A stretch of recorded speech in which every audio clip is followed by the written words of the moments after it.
En el nombre del Padre, y del Hijo, y del Espíritu Santo. Amén. Padre nuestro, que estás en el cielo, santificado sea tu nombre. Venga a nosotros tu reino.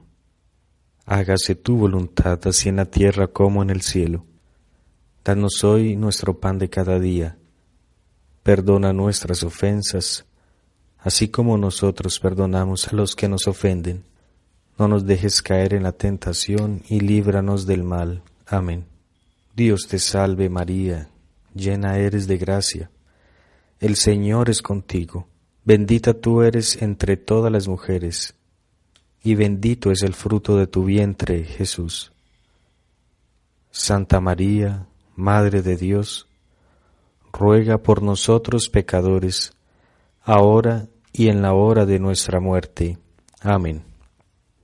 Luisa, pequeña hija de la divina voluntad, continúa en medio de nosotros, viviendo y difundiendo el reino de la divina voluntad. San Aníbal María de Francia, ruega por nosotros. Seguimos, hermanos, celebrando la Pascua de nuestro Señor Jesucristo, su resurrección, su triunfo sobre la muerte, celebrando que estamos injertados en su alma gloriosa y en su cuerpo glorioso. Ya estamos en el 6º domingo de Pascua, muy cercanos a recibir ese gran don por el cual Dios Padre hizo la creación y Dios Hijo nos redimió, el don de que en nosotros habite el don del Espíritu Santo, de esa tercera persona, la Santísima Trinidad. Quiere que esa tercera persona de la Santísima Trinidad reine en nosotros, viva en nosotros, actúe en nosotros.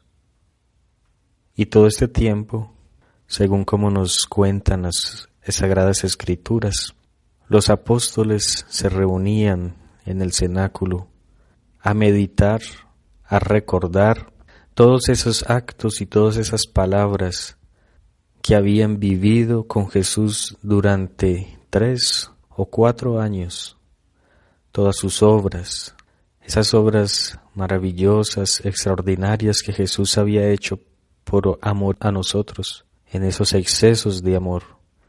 Y estaba nuestra gran Madre María Santísima al lado de esos 11 y 12 apóstoles, enseñándoles, explicándoles, meditando con ellos, recordando con ellos todo lo que ella había vivido desde el momento de su concepción, desde el momento de la concepción de Jesús en su seno.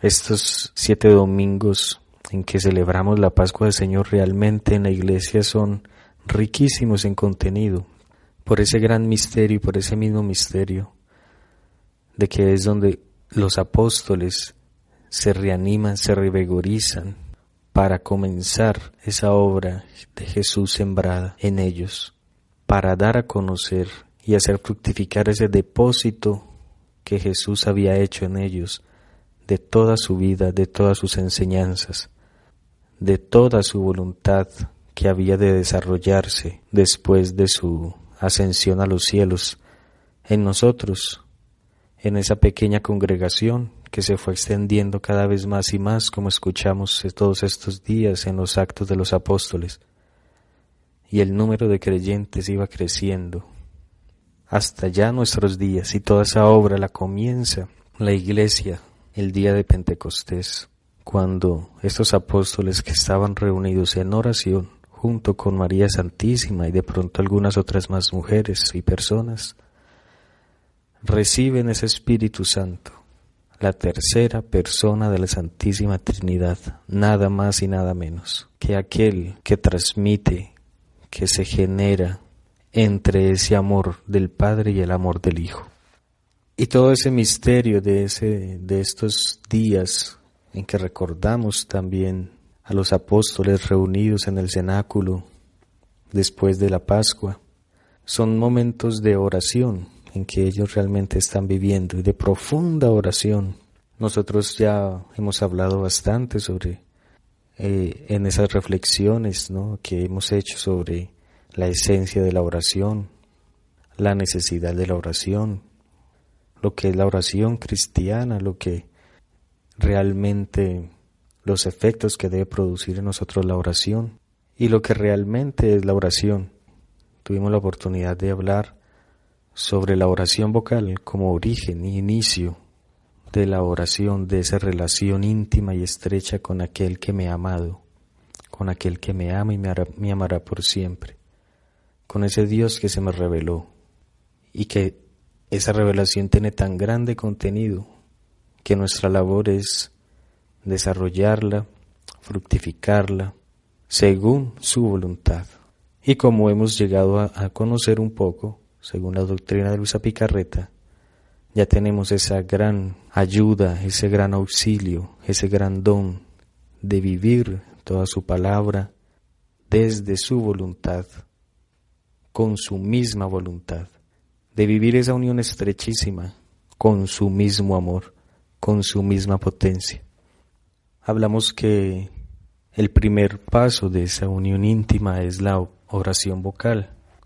Y hoy, dando eco a lo que la Iglesia nos pide que recordemos en estos tiempos en que los apóstoles se reunían en el cenáculo para orar y para meditar, podemos hablar de un punto demasiado crucial. Vamos a ver por qué estamos diciendo que es demasiado crucial y demasiado importante en nuestra vida de fe y en nuestra vida de oración. Como nos habla el Catecismo de la Iglesia, la siguiente escala o el siguiente nivel o grado de la oración es la meditación. El primero, la oración vocal, y el segundo, la meditación. Según el Catecismo en el numeral 2705, ¿qué nos dice la Iglesia de qué es la meditación? Es sobre todo una búsqueda. El espíritu trata de comprender el porqué y el cómo de la vida cristiana para adherirse y responder a lo que el Señor pide. Empezamos a orar, a unirnos a Él por su amor, por esa invitación que Él me hace, por esa revelación que Él se hace de sí. Yo empiezo a ver su amor hacia mí y quiero corresponderle. Y quiero pedir todo lo que yo veo que me falta para agradarle, para corresponderle realmente a su amor. Y entonces ese deseo de realmente corresponderle como Él merece, me invita entonces a la meditación. Porque la meditación trata de comprender el porqué y el cómo me debo adherir y responder a lo que el Señor me pide. Hace falta una atención difícil de encauzar. Habitualmente la meditación se hace con la ayuda de un libro, que a los cristianos no nos faltan: las Sagradas Escrituras, especialmente el Evangelio, las imágenes sagradas, los textos litúrgicos del día o del tiempo, escritos de los padres espirituales, obras de espiritualidad, el gran libro de la creación, elemento importantísimo para la meditación, o el gran libro de la historia también, la página del hoy de Dios. Meditar lo que se lee conduce a apropiárselo, confrontándolo consigo mismo. Aquí se abre otro libro, el de la vida. Se pasa de los pensamientos a la realidad, y según sean la humildad y la fe, se descubren los movimientos que agitan el corazón y se les puede discernir.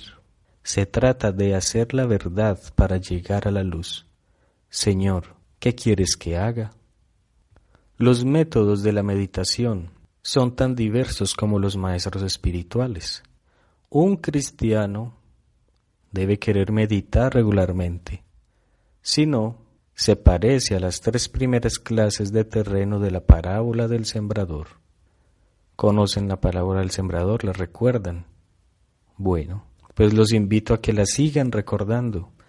Esta parábola está en Marcos capítulo 4, versículos 4 y 7 y del 15 al 19. Si no entendemos esta palabra, queridos hermanos, no vamos a progresar en nuestra fe. Son palabras mismas de Jesús cuando nos hablan esa parábola. Él les hablaba a sus discípulos de parábolas, en parábolas. Ellos le preguntan el significado y él, cuando ellos le preguntan el significado, que les explicara la parábola del sembrador, él les hace un pequeño reproche, ni tan pequeño, y les dice: si no entienden esto, no van a entender nada. Así que, si no entendemos la parábola del sembrador, no podemos decir que podemos progresar en nuestra vida espiritual. ¿Qué nos lleva al entendimiento? La meditación. La parábola del sembrador tiene unas claves de suprema importancia para nuestra vida religiosa, nuestra vida de unión con Dios, para nuestra vida cristiana. Estudiémosla, es decir, no nos contentemos con ir a los audios en donde hablan sobre la parábola del sembrador. Nosotros estudiémosla. Jesús quiere que nosotros mismos tengamos un contacto con su palabra y Él nos va a revelar las cosas. Que el trabajo sea nuestro, que el fruto que nosotros cosechemos sea de nuestro sudor. Después de que ustedes estudien, lean por sí mismos, después vayan y busquen más explicaciones. Pero lo que pasa es que muchas veces nos quedamos escuchando lo que dice lo que dice aquel, material muy bueno, pero realmente no hacemos el proceso mental que se requiere para que nosotros entendamos, para que la semilla entre en nuestra mente en comprensión. Sigamos adelante. Dice que un método no es más que una guía. Lo importante es avanzar con el Espíritu Santo por el único camino de la oración, Cristo Jesús. En este libro de Rollo Marín encontramos sobre la meditación en este sentido. La meditación es una forma ordinaria de oración mental en la mayor parte de las personas piadosas. Esta puede definirse como la aplicación razonada de la mente a una verdad sobrenatural para convencernos de ella y movernos a amarla y practicarla con ayuda de la gracia. La meditación como oración cristiana tiene dos finalidades, una intelectiva y otra afectiva. La intelectiva tiene por objeto llevar a convicciones firmes y enérgicas que resistan al embate de las influencias contrarias que puedan sobrevenir por parte de los enemigos del alma. Vamos a recordar la parábola del sembrador y ahí encontrarán, tanto en la parábola como en la explicación, cuáles son esos enemigos del alma que resisten para que nosotros tengamos una verdadera unión con esa palabra que es sembrada en nosotros. Dios se nos revela, Dios nos habla de Él, de quién es Él, de cómo nos ama, pero esa palabra que Él me da, esa revelación, entra en mi mente y cómo fructifica en mí esa palabra, esa semilla, en la medida en que mi tierra esté buena, en que mi alma sea tierra buena. ¿Y cómo debo mejorar mi alma, hacer mi alma tierra buena? ¿Cómo debo perfeccionarla, quitando de mí esas influencias contrarias que puedan sobrevenir por parte de los enemigos? Pues sin las convicciones firmes, el alma sucumbiría fácilmente ante tales acometidas de los enemigos del alma. Debemos tener convicción. ¿A qué me lleva la meditación? A una convicción. Esa sería la primera finalidad, para convencerme, para darme una convicción firme. Lo puramente sentimental y sincebilero puede producir un efecto momentáneo de felicidad y de paz. ¿No recuerdan ahí con estas palabras aquellas personas que escuchan? Ay, sí, ve y sí, qué tan bonito. Pero luego se distraen, sintieron muy bonito, hizo un efecto sentimental o sensible, pero este efecto es momentáneo, tanto en la felicidad y la paz, pues no teniendo su apoyo en fundamento en la firme convicción intelectiva, se hundirá sin resistencia al menor soplo de la pasión. No se puede construir una casa sólida sobre la arena movediza del sentimiento. Es preciso el fundamento de piedra e inconmovible de las convicciones, hondamente arraigadas en la inteligencia. Al lograrlas se endereza directamente esta primera finalidad de la meditación. La meditación tiene dos finalidades, una intelectiva y otra afectiva. Pero esta finalidad, la primera, esta intelectiva, no basta. Ni siquiera es la principal en cuanto a oración. Esas firmes convicciones pueden también adquirirse con el simple estudio de la verdad sagrada sin ninguna intención alguna de oración. Por esto es menester añadir la segunda finalidad de la meditación, y la cual es la más importante, que acabará de perfilar el concepto de la meditación cristiana. ¿Cuál es esa segunda característica? En que la meditación nos mueve y nos debe mover a amar. Es menester que la voluntad se lance al amor de la verdad que el entendimiento le presenta elaborada por su discurso.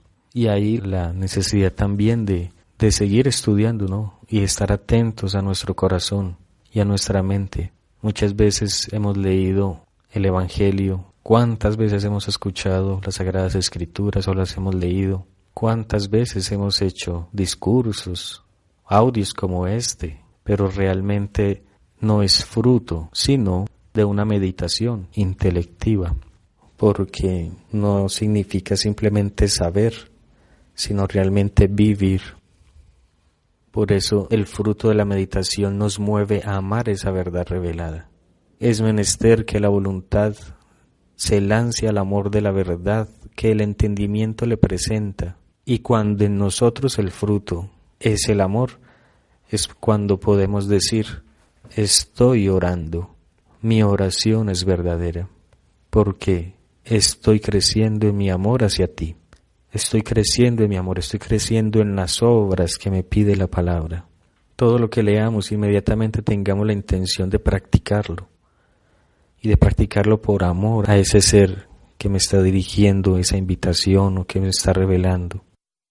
¿Cómo sé si entonces es real? Y voy a decir que es real mi oración. No simplemente porque estoy amando, ¿no? Sino porque el fruto de mi relación verdadera con Dios es el amor. Dios se nos comunica, inmediatamente se nos da. Entonces, si yo estoy bien conectado a Él, inmediatamente estoy amándolo. E inmediatamente voy a sentir en mí el deseo y las fuerzas de realizar lo que Él me pide.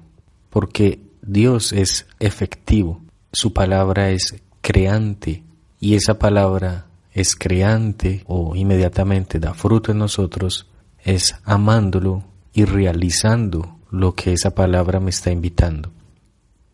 Ahí podríamos decir que realmente mi oración es verdadera cuando estoy realmente conectado a ese Dios.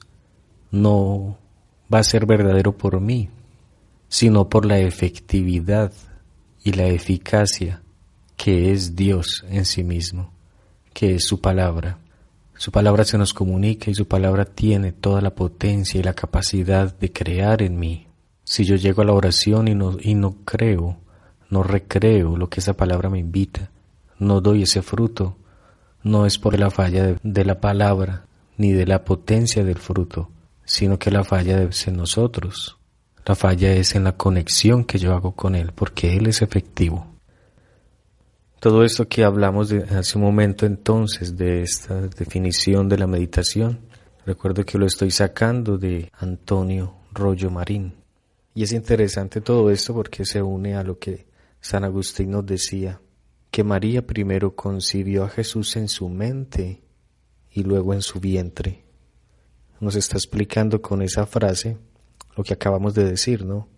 Que la meditación es esa actividad de nuestra mente, de nuestra inteligencia, para profundizar y asimilar la palabra recibida o a ese ser con el cual me estoy comunicando, e inmediatamente nos mueve a amarla. Y ese amor, esa asimilación en el amor, es lo que hace producir en nosotros el fruto total. María meditaba todas las cosas en su mente y en su corazón, de tal forma que toda su tierra y toda su alma dio el bendito fruto de su vientre, Jesús mismo. María concibe primero en su mente, luego pasa a su seno. Ese trabajo lo hace la meditación. Tenemos mucho material para eso de la meditación, mucho, realmente es demasiado lo que podemos hablar. Tengo unos capítulos de Luisa que hablan sobre la importancia de la meditación, y así sobrevolando les voy contando que Luisa, el fruto de sus escritos, surgieron es por esa actividad de la meditación que ella tenía. Los que tienen los escritos de Luisa pueden hacer una búsqueda sobre la palabra meditar o meditación o meditando y encontrarán que todos esos capítulos, la mayoría de los capítulos comienzan: mientras yo estaba meditando mientras hacía la meditación, ella tenía una actividad cotidiana de oración y de meditación. Era un ejercicio cotidiano, y en ese ejercicio de la oración y de la meditación es que Jesús se le comunica y le va revelando nuevos horizontes de lo que ella se entregaba a meditar. Conocen y conocemos lo que es la novena de Navidad de Luisa Picarreta, pues esas novenas son fruto de la meditación. Las horas de la pasión, frutos de la meditación de Luisa Picarreta. La meditación es esa respuesta a esa palabra que me está interrogando, me está invitando, me está incentivando a asimilarla. Y es con la inteligencia, con nuestra mente, que la asimilamos para luego hacerla germinar y echar raíces con nuestro amor. Y así podemos dar ese fruto bendito que contiene esa palabra divina. Y de la meditación crece nuestro amor, nuestra unión con Dios. Por lo tanto, está creciendo la fe, la esperanza, la caridad. En la medida en que conozco, en esa medida amo, y en la medida en que medito, en esa medida se hacen raíces nuestro amor para luego dar ese fruto bendito que contiene cada palabra de Dios. Vamos entonces viendo lo que realmente es la meditación, la importancia que tiene, y que esta meditación debemos practicarla con ayuda de la gracia. Lógicamente ya habíamos dicho que por nosotros mismos no podemos hacer nada, pero es gracias a esa vida, pasión y muerte de Jesucristo que nos abre las puertas de la gracia y de poder tomar las fuerzas necesarias para realizar lo que Él nos pide. Sigue aquí diciendo este texto sobre la meditación, que toda meditación bien hecha ha de terminar en un propósito y en una plegaria, un propósito enérgico de llevar a la práctica las consecuencias que se desprenden de aquella verdad o misterio que hemos considerado y amado, y una plegaria a Dios pidiéndole su gracia y bendición para poderlo cumplir de hecho, ya que nada absolutamente podemos hacer sin Él. La meditación, que es convenientísima para salvarse, es absolutamente imprescindible para emprender seriamente el camino de la propia santificación. Es convenientísima para salvarse en cuanto a qué. Este libro nos dice: la inmensa mayoría de los que viven habitualmente en pecado es sencillamente porque no reflexionan. Ya lo dijo hace muchos siglos el profeta Jeremías, y sus palabras continúan siendo de palpitante actualidad. Toda la tierra es desolación, por no haber quien recapacite en su corazón. Esto está en Jeremías 12:11. San Alfonso María Ligorio dice que la oración mental es incompatible con el pecado.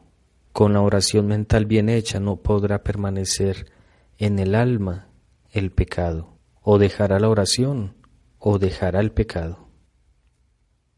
Roger Marín nos dice que la meditación es absolutamente imprescindible para el alma que aspire a santificarse. En la meditación aparte de que estamos conociendo esa palabra, ese ser con el que yo estoy en relación, me estoy relacionando, me estoy interiorizando y me estoy uniendo, aparte de que crezco en conocimiento hacia Él, crece el conocimiento de mí mismo y de cosas necesarias como el recogimiento, la humildad, pero estas cosas absolutamente necesarias para nuestra perfección no se conciben en nosotros ni son posibles en nosotros sin una vida seria de meditación, bien preparada y asimilada. O sea, de un ejercicio continuo, incesante de orar y de meditar.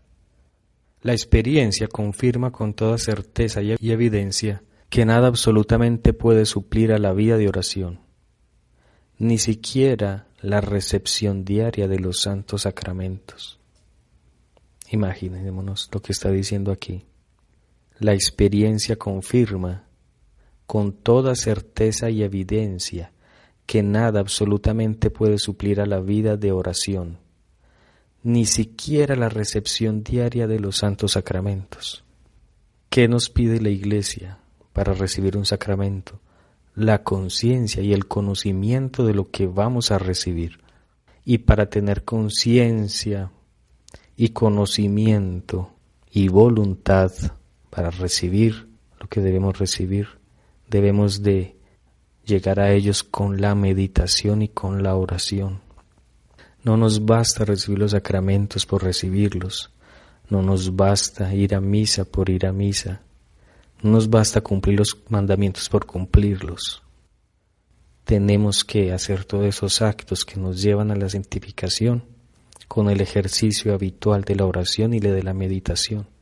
Son legión las almas que comulgan y los sacerdotes que celebran la Santa Misa diariamente y que llevan sin embargo una vida espiritual mediocre y enfermiza. La explicación no es otra que la falta de oración mental, ya sea porque la omiten totalmente o porque la hacen de manera tan imperfecta y rutinaria que casi equivale a su omisión.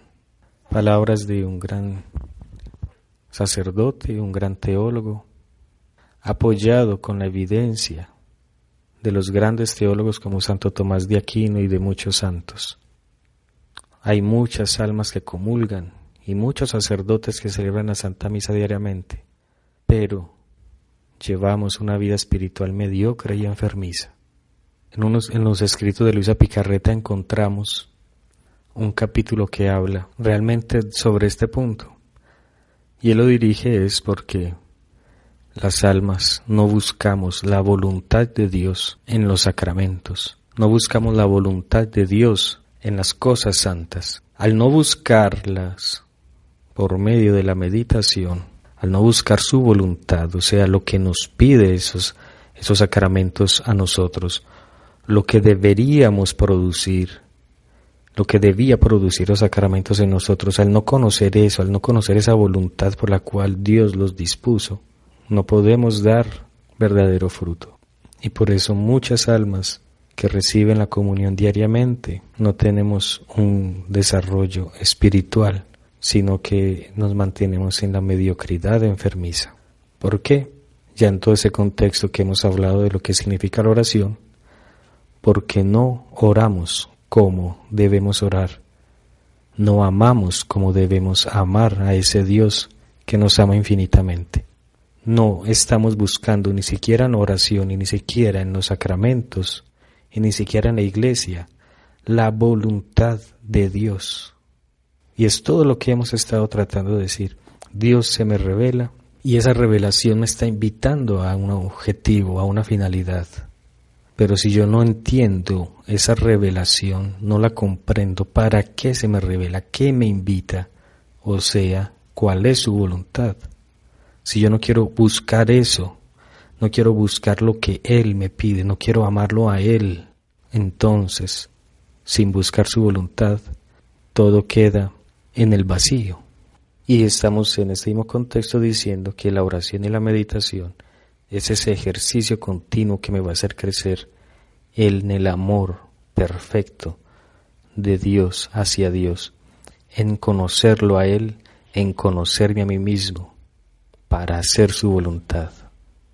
porque el amor se contenta es en amar, no en buscar ser amado. Sin oración, sin mucha oración, es imposible llegar a la perfección cristiana. Y la meditación es la que nos hace a tener un convencimiento, una fe, una convicción profunda, y me hace amar y desear mayormente aquel que estoy amando con mi oración. En los evangelios hay un pasaje que me gustan demasiado por el contenido, y es perfectamente lo que estamos tratando de decir, el pasaje del centurión. ¿Qué pasa con el centurión en el evangelio? El centurión se le acerca a Jesús para pedirle algo.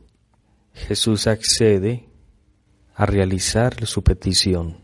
¿Cuál es la respuesta del centurión? Cuando Jesús le invita, vamos, la respuesta del centurión le dice, no es necesario que tú vayas, pues una sola palabra tuya bastará para sanar a mi siervo. Jesús, ¿qué exclama? Jesús se derrite ante esa respuesta y ante ese centurión y dice a todo el pueblo de los judíos y a todos sus apóstoles y a todos los que estaban ahí reunidos, no he encontrado una fe tan grande en Israel. Debió ser demasiado humillante para los judíos, pues este centurión era un romano y los judíos tenían todo el depósito de la fe en Dios.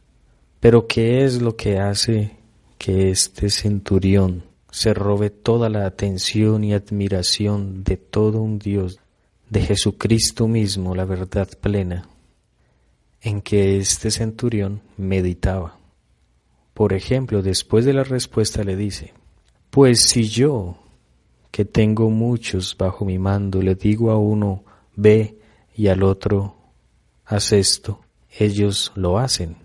Del mismo modo, si tú dices que se cumpla, se realizará. Él hacía todo un ejercicio de meditación, y ese ejercicio de meditación es lo que hizo acrecentar su fe y actuar según la convicción con la que esa meditación lo llevó. Jesús dijo, si yo, que tengo subalternos, puedo decirle a uno, vete al otro, ahora tú, le pone en imagen el concepto que él había meditado de ese Jesús. Basta una sola palabra tuya y mi criado será sanado. Ese ejercicio que él realizó es una meditación.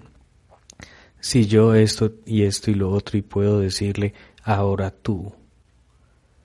No sabemos de qué forma él concebía a Jesús, pero realmente podemos decir que lo estaba concibiendo como el Hijo de Dios. Y por eso, ahora tú, solamente una palabra tuya, no es necesario de que vayas hasta allá, porque tú eres omnipotente, porque tú, y empieza a describir, sin palabras, ¿no? Todo lo que él llegó a conocer a Jesús simplemente con la meditación.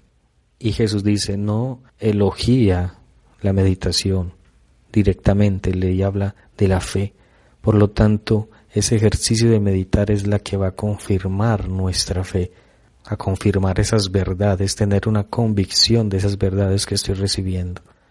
Es increíble, hermanos, de verdad todo esto que desde los evangelios, la Sagrada Escritura, los santos hemos encontrado, todo lo que se podemos sacar con la ayuda de la meditación de ese ejercicio.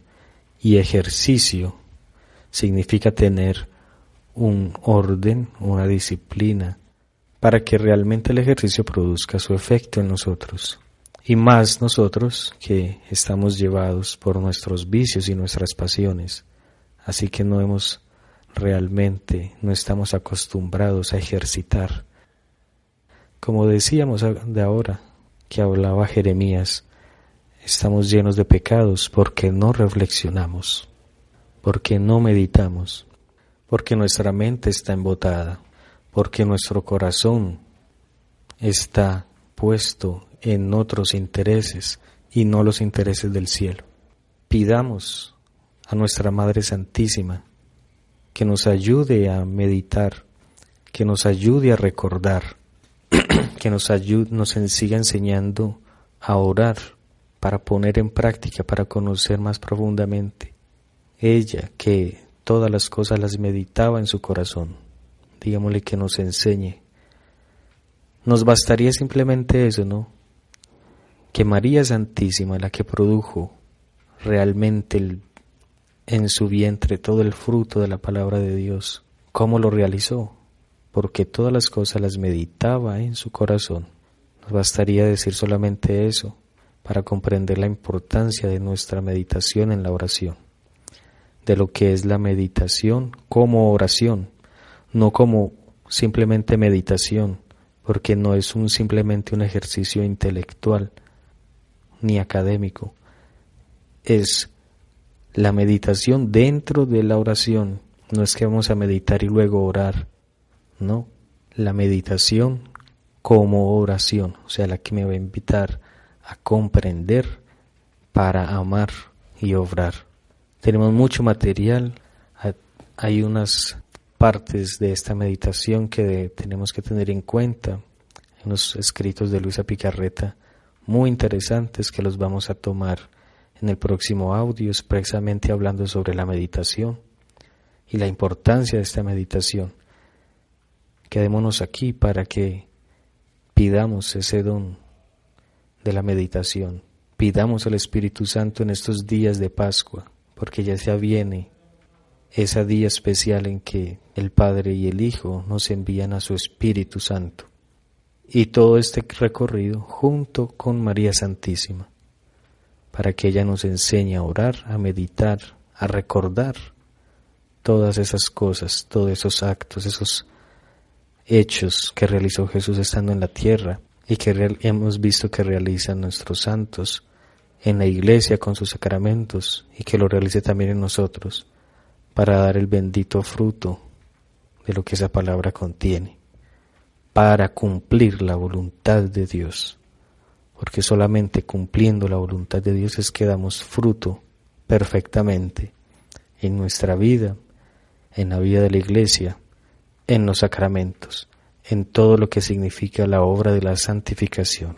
Gloria al Padre, al Hijo y al Espíritu Santo, como era en el principio, ahora y siempre, por los siglos de los siglos, en tu santísima y divinísima voluntad. Ven, divina voluntad, a pensar en nuestras mentes, a reflexionar en nuestra oración. Ven a vivir en nosotros.